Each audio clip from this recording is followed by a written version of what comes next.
The first of the pillars of object-oriented development that we're going to consider is abstraction. Abstraction is a very simple concept. Abstraction is basically a separation between essential functionality and the details of that functionality.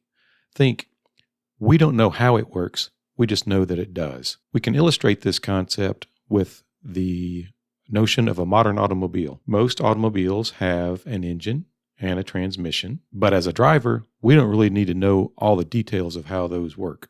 For example, we don't need to understand how an internal combustion engine uses controlled explosions to move a piston in a cylinder to create power. We also don't need to understand how that power gets transferred to the wheels by a transmission. We just need to know that when we press the gas pedal, we go, and when we move the shifter, we put the car in gear. That's abstraction. Abstraction is really most beneficial to the caller of a method, and it also facilitates understanding of a problem domain. We don't have to grok all the details to use a thing. For example, let's look at our go forward method here. You could make an argument that this go forward method should just be the code to perform what we're commenting here on line 24. This is obviously skeletonized. You wouldn't necessarily want your go forward method to actually start the car or put the car in gear or position steering. You sort of assume that the user has done that. Having the details like this here more or less violates the single operation principle. Spoiler alert! We're going to be covering the solid principle soon.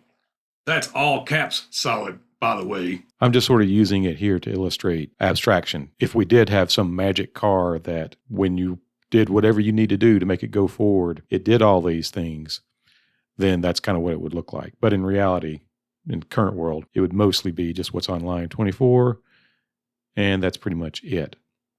But you note that all the caller had to do was provide how far the vehicle wanted to move. Presumably, that's what this parameter represents. We'll get into what makes a good method return value in a later lesson. Oh yeah, Jack, return values. A really basic thing that some people, looking at you software architects, get wrong way too often. Once again, this is really just to illustrate the concept of abstraction. I think the automobile kind of does that, and the notion of the transmission and engine do that as well, at least in the context that we have here. That's all we have for this one.